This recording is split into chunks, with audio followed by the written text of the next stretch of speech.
Today, I want to show you how you can use Microsoft Access. So many of you have requested this video in the comments, so here it is. Also, I wanted to do this video as well because I kind of have a soft spot in my heart for Microsoft Access. Well, I felt you might be wondering, what is Microsoft Access? It's a relational database program. And as we jump into this video, we'll find out more about what that even means. But at a very high level, you can use Microsoft Access to track customers, to track orders, to track assets. And the list goes on and on of the types of things that you can use or track with a database. Now, one of the first questions you might have is, why would I use something like Access? I could just enter information into an Excel spreadsheet. Why would I ever need to use a database? I'm in Microsoft Excel here, and sure, I can track information here as well. Let's say I want to track orders for the Kevin Cookie Company. I have customer information over here on the left, and I have the order information over on the right-hand side. So this works too, right? Well, actually, it's not really that efficient at tracking this information. Let's say that maybe Bill comes in, he really loves our cookies, so he placed another order. So I want to enter another row with his new order. So here I'll take all of this customer information, I'll paste it down here, and then I'll enter in the additional order details.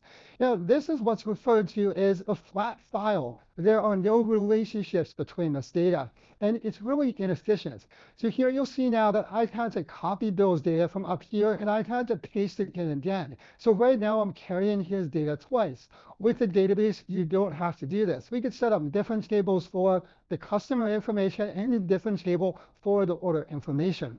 Also, with an Excel spreadsheet, you're limited to just over 1 million rows of data. And so if you have more data than that, well, unfortunately, Excel won't be able to handle that.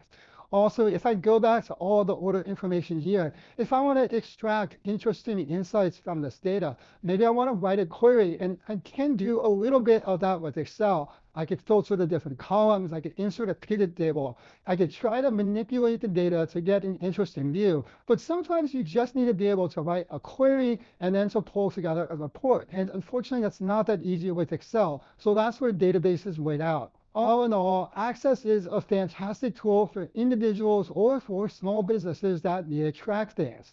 However, if you're, let's say, a mid-sized company or even a large company, you'll probably start to realize some of the limitations of Microsoft Access. And to be totally fair, when I worked at Microsoft, I was on some teams that used Access just as a really quick and simple database. If you're a larger company, you'll probably look at other options like Oracle, MySQL, Microsoft SQL Server, MongoDB, and the list goes on and on of solutions that are more scalable. However, what I will say is Microsoft Access is a fantastic tool to learn the fundamentals of database design. To learn the fundamentals of database design, in this tutorial, we're going to build our own database today. And you're welcome to follow along. You know, I've been meaning for a long time to create a database for the Kevin Cookie Company to track our orders, and this seems like the perfect opportunity. Yes, I did figure out a way, once again, to incorporate the Kevin Cookie Company into a video. We'll start off by creating tables. Then we'll go ahead and create an order entry form. This way, other people can come in and add data to our database. Then we'll write a query so we can extract interesting insights from our data. And then at the very end, we'll create a report so we can share some of those insights with others. With all that said, by the end of this video, you should have pretty good working knowledge of how Microsoft Access works. All right, well, enough talk. Why don't we jump on the PC and let's start building our very first database. To get started with Microsoft Access, go ahead and launch the application, and that'll drop you on the start page, or right here, it's also referred to as the home view. Right here at the top, you can create a new database. We can start off with a blank database, and in a moment, we'll do that. Over on the right-hand side, you also see a whole bunch of different templates. If there's a template that matches what you're trying to do, this can help you save a little bit of time, and you can go in and just tweak it. There's also a massive collection of templates that you can look at by clicking right here. Down below, you can search for different databases you might have worked on in the past, and here you can see all of your recent databases. One of my favorite features, when you hover over right here, you'll see a pinned icon. When you click on this, this will add it to the pinned view. So this is just a quick way to get back to the files or the databases that you use most often. Okay, to get started, let's go back up to blank database, and let's click on this. This opens up a dialog where we can type in a file name for this database. And I'm going to call this cookie orders. And if you want to follow along, feel free to give it the same name. I'll leave it in the default location right here in Documents. And next, let's click on Create. This now drops us into a new Access database. And congratulations, you've now created your first database. There's not much here yet, but don't worry, we're going to go through step by step how to build this out.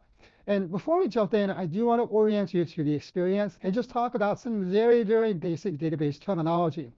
Over on the left-hand side, we can see that Access created Table 1, and we're going to start building out Table 1 first. And like I said, I want to track customers and orders for the cat and cookie company, so we'll use Table 1 to track the customer information. So we're going to keep that separate from the order information. Also, over here on the right, if you've ever used Microsoft Excel before, this probably looks familiar. We have all of these different cells. The terminology here is a little bit different.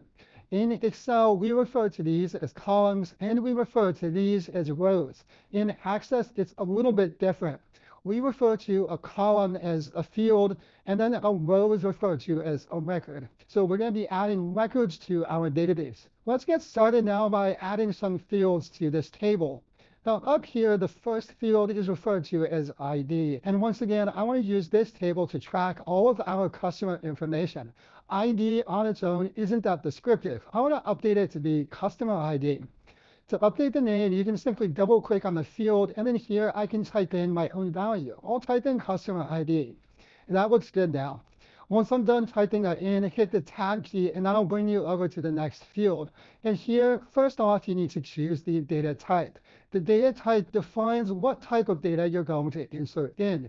For this, I want to track customer information. So this is going to be things like the customer's name, the first name, the last name, the email address, the phone number, and all of those pieces of information, or all of those fields, will simply be the short text and data type. However, later on, when we get to the order sheet, we're going to add numbers, and so we'll select a different data type. As you're entering data, feel free to look through all the data types to see if one of these best matches the data that you want to enter.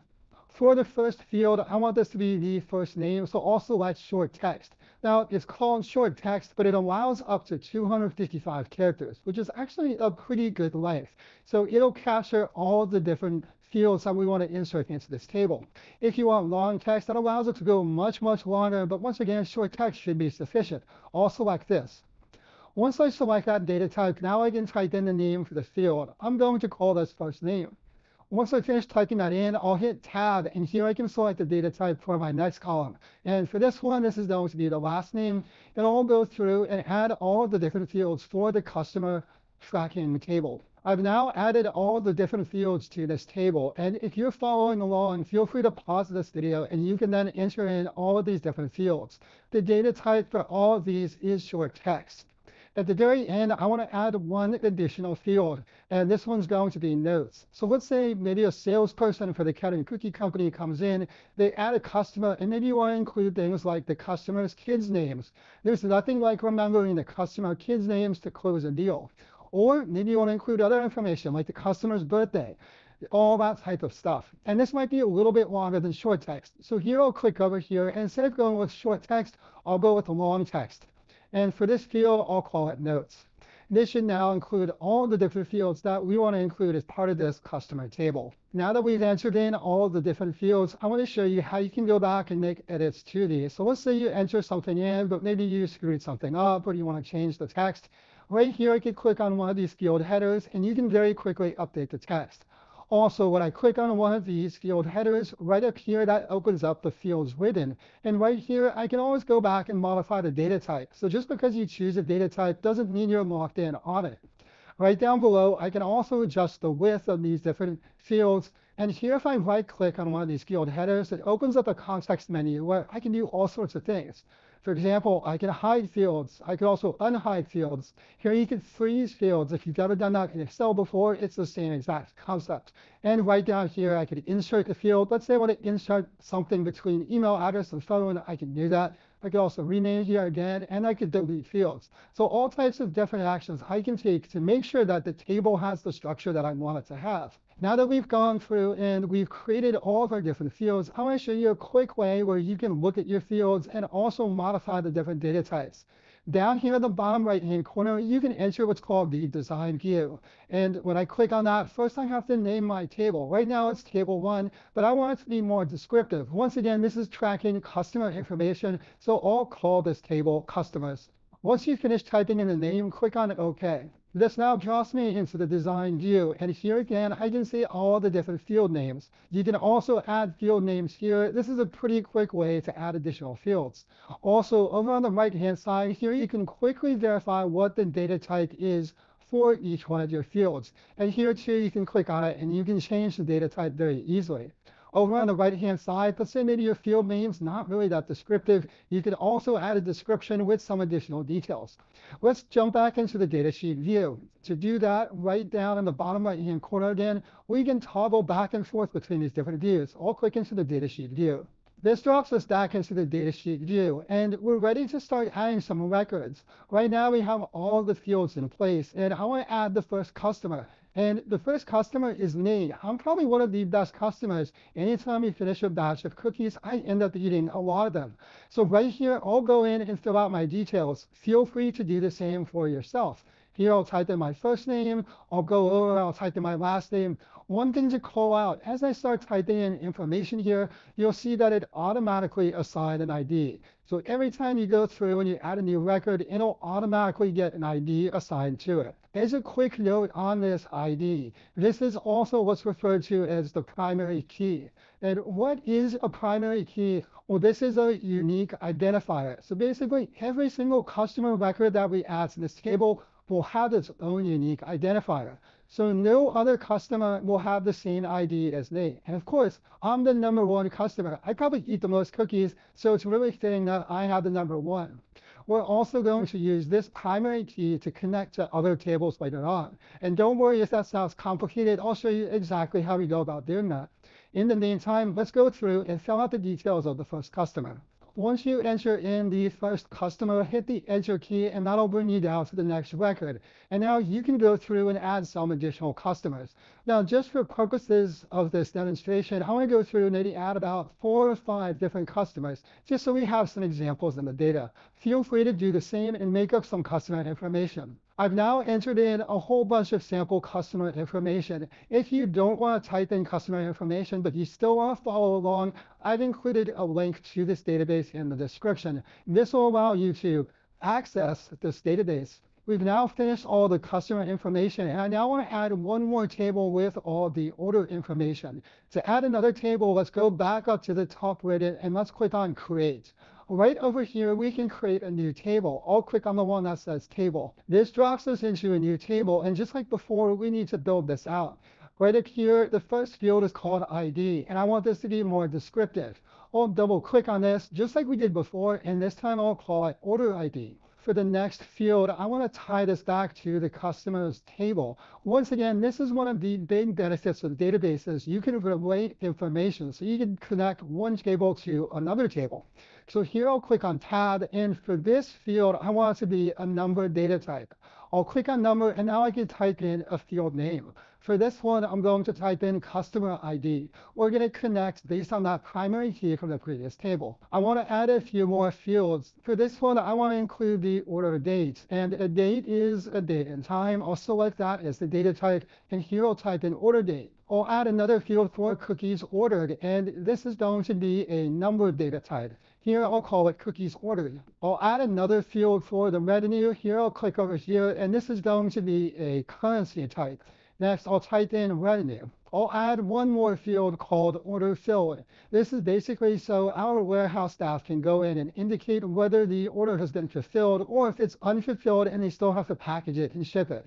Here, I'll click on this field, and right down here, there's the option for yes, no. So if they say yes, it's already been shipped. If not, it hasn't. And I'll call this field order filled. Lastly, I want to add one more field. However, this one is going to be a little bit different. This is going to contain the revenue per cookie. And we have all the information stored within here to be able to calculate that. Here, I'll have the revenue, and I'll also have the number of cookies ordered. So right here, let's click on this drop down where we can select the data type. And this is going to be a calculated field. We'll see in a moment what this does. Right down here, let's go down to calculated field, and revenue per cookie, that's going to be a number. So let's select the number data type. This opens up an expression builder in Access, and you can build all types of different expressions. One way to think of it is it's kind of like entering in a formula. Now, once again, I want to calculate the revenue per cookie. So down here, I see some of the expression categories. I'll take the revenue, and when I double click on that, you see it inserts revenue here. And I want to divide by the cookies ordered. So I'll enter the divide sign, and then right down here, I'll click on cookies ordered. So I'm going to take the revenue divided by the cookies ordered. That looks good. Next, let's click on OK. This drops me back into the table view, and now I can type in a name for the field. For this one, I'll type in revenue per cookie. I can now fill in some order details. So over here for the first customer, this will be Kevin who orders some cookies. Now, if you remember back on the customers table, customer ID 1 is for Kevin. So right back here in my order table, I'll type in customer ID number 1. Right here, I'll enter in the order date. I entered in an order date, and here I can type in cookies ordered. Now, if you know Kevin as a customer, he really loves cookies, so we're going to put down an order for 50 cookies. And these were some pretty premium cookies. They're about $2 per cookie, so I'll enter revenue of $100. Now that I have that entered in, one thing you'll see is it automatically calculates the revenue per cookie. Right over here, the order hasn't been filled yet, so I'll leave that checkbox unchecked. Now that we've finished filling out the basic structure of this table, once again, if we want to rename it, we can go down here and click into the design view, and then we'll be able to rename this. Alternatively, I can also close this table, and it'll ask me if I want to save it. I'll click on yes, and here I can now give it a name. I'll call this table orders. I've now finished saving my orders table, and over on the left-hand side, you'll see that I have 2 tables now. I could go up here and I can close the customers table, and now all of my tables are gone. But don't worry, we can easily get them back. Over on the left-hand side, I can click on customers, I can click on orders, and that brings those tables back into view. I now want to go through and add some additional sample orders. So I'll go through and maybe type in 5 or 6 different orders. I've now gone through and I filled out a whole bunch of sample data. Now, one of the great things about creating a database, here you'll see with the customer ID, I don't have to repeat the customer information. I simply have to reference that ID, and then for this order, I can fetch all the customer information. However, first off, I have to connect this customer ID to the customer table over here. How do we do that? Well, up at the top, let's go to Database Tools on the ribbon. Once we click on that, there's an option for relationships. Let's click on this. Within relationships, I can define how different tables relate to one another. And over on the right-hand side, I see all of my tables. I have 2 tables. I'll click on customers, and I'll pull that into this view. Next, let's go over to orders, click on that, and pull that over as well. So here now, I see my 2 tables, and you can see all of the fields in those 2 different tables. Right up here, you can see a key icon, and that indicates what the primary key is in that table. Now here I have the customer ID in my orders table, and I also have the customer ID in my customers table. Now I can simply click on the customer ID, and I'll drag that over to the customer ID over in the orders table. That opens up a prompt where I can edit the relationship. So here I'm saying that this value or this field in the customer table is the same as this field in the orders table. So right now I'm saying that these 2 values or fields are the same. Next, I'll click on create, and you'll see now that there's a connection between these 2. So this is how Access knows how these 2 tables relate to one another. Once we're all done with this, let's go to the top and click on close. This opens up a prompt to save the relationships. I'll click on yes. Along with manually entering in data into your database, you can also import it from other sources. Right up here on the ribbon, there's the option for external data. When we click on this, over on the left-hand side, you can see all the different places that you can bring data in from. For example, you can bring it in from a file, from a database, from different online services. So there are lots of different ways that you can get data into Microsoft Access. So far, we've been entering data directly into the table view, but let's say you want to have other people in your organization come in and add data. This might not be the most user-friendly view. Instead, you might want to create a form that makes that easier. Over on the left-hand side, I'll select the customer table. Right up here, let's click on Create on the ribbon. And right here in the middle, there's a section for forms. This will help us create a form for data entry. And you can also use it to review the different records that are in your tables. There's a form wizard that'll help you through the process. You can also start from blank. There's a form designer, or you can simply create a form. This is going to be the easiest way to create a pretty effective form, so I'll click on Form right here. This now drops me into a new form, and down below I can see a sample of what the form looks like. So this would be a lot easier for others to come into and start adding information. And you could also use it to review information. Now, because we connected the customer table to the orders table, you'll see here all the customer information shows up, and down below it has all of the related order information. So here, if I jump through the different records, here I can go to the next record. Here I see Cheryl as my second customer, and she has 2 orders associated with her. Right up on top, I can design what my form looks like. So I can choose different themes. I can choose different colors. I could add different controls to my form. I could even add a logo if I wanted to personalize it with the Ken and Cookie Company logo.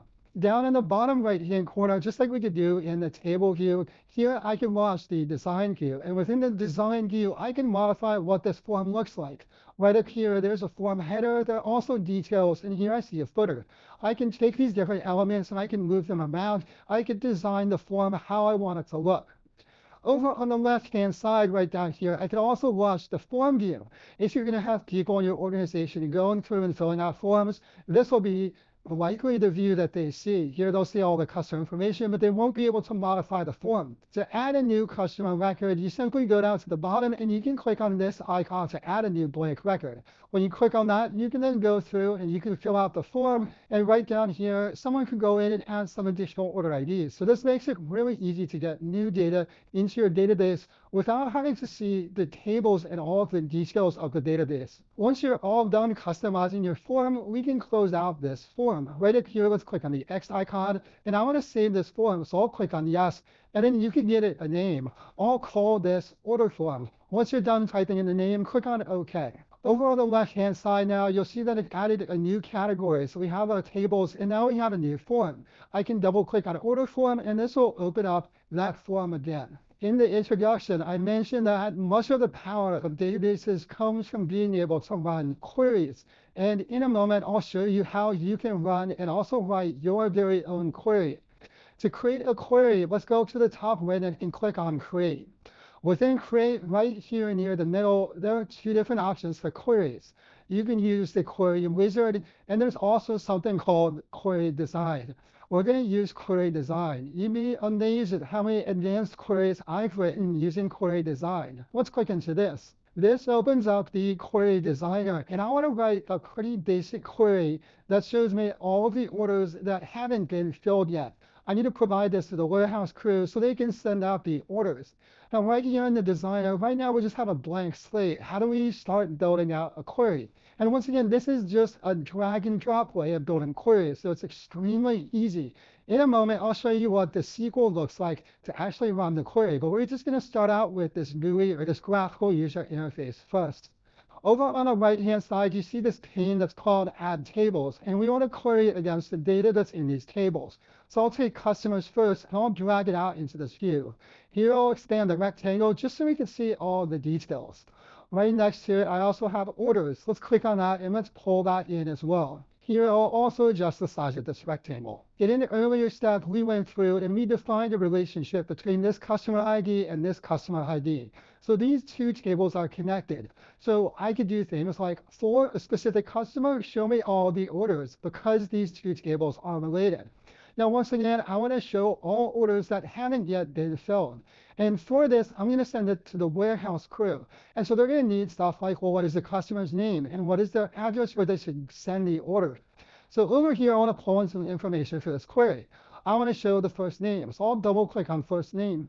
Here you see that first name shows up down below. I also want the last name. I want the customer's address, the city, the state, and also the zip and the country.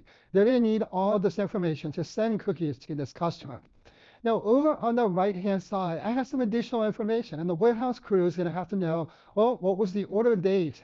They also need to know how many cookies were ordered, but they don't need to know stuff like the customer ID or the order ID. That's not really essential for what they're doing, so I won't select these.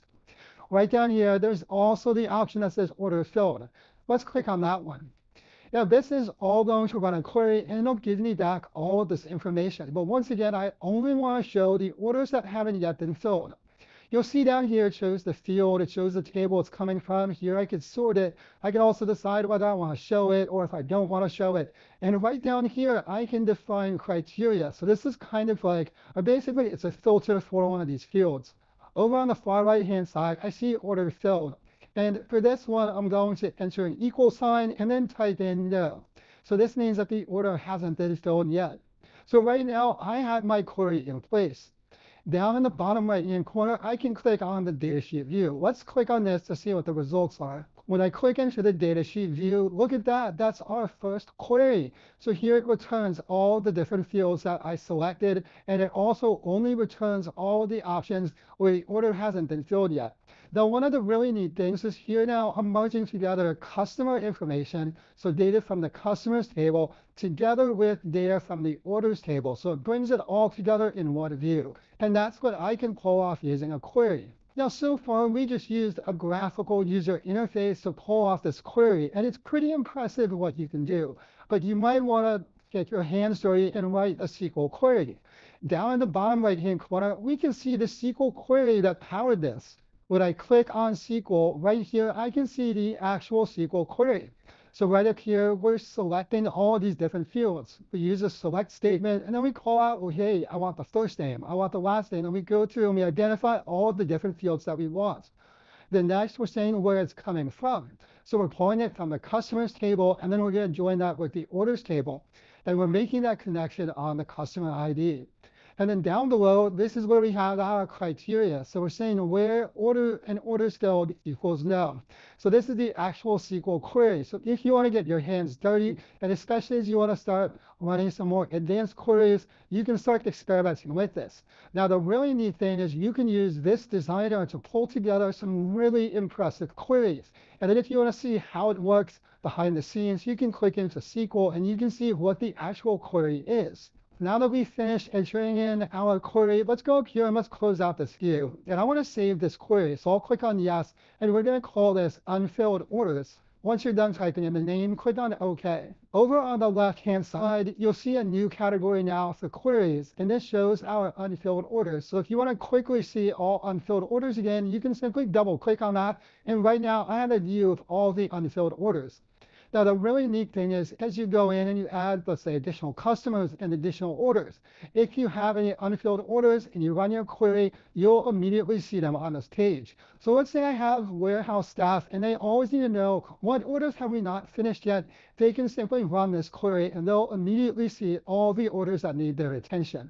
So it's pretty powerful stuff. Lastly, I want to show you how you can create a report. So let's say that maybe management or someone else in the organization needs to see a summary of data. Or maybe for the warehouse crew, instead of having them come into this Access database and run the query, maybe every morning I want to print out a sheet of all the orders that they have to fulfill. And I can use a report to do that. To create a report, just like we created a query, let's go up to the top ribbon and click on Create. Over on the right-hand side, there's a section for reports, and we can click right here to create a report. And there are a few different options. You could use a report wizard, you could use a report designer, you could even start with a blank report. So depending on how much you want to customize it, you have different options here. Now, I want to create a report that shows all the unfilled orders. So I'll make sure to select this query over on the left-hand side. If, say, you wanted to create a report of all of your customers or all of your orders, you can select those tables and then click on report, and that'll create a report of those items. Here, with unfilled orders selected, I'll click on report. This now generates a report with all the unfilled orders. So here I see all the information I selected in the query, and it's all formatted in a very nice way. And here I can go over and I can see all the details. Right up here, I can format the report however I want. I could go through, I could choose themes, I could choose colors, fonts, Even down here, I can preview what it'll look like when I print it out. Here I can see a report view, and here I can access the report designer. So I can go through and design specifically how I want this report to look. So I have quite a bit of customization. Once you're all done configuring your report, you can close it out, and then you can save this report. Once you save it, it'll add a new category over on the left-hand side. And here now, I see the report here. So once again, I can very quickly navigate between my tables, my queries, my forms, and my reports. And just like that, we have now gone through all the core functionality of Microsoft Access.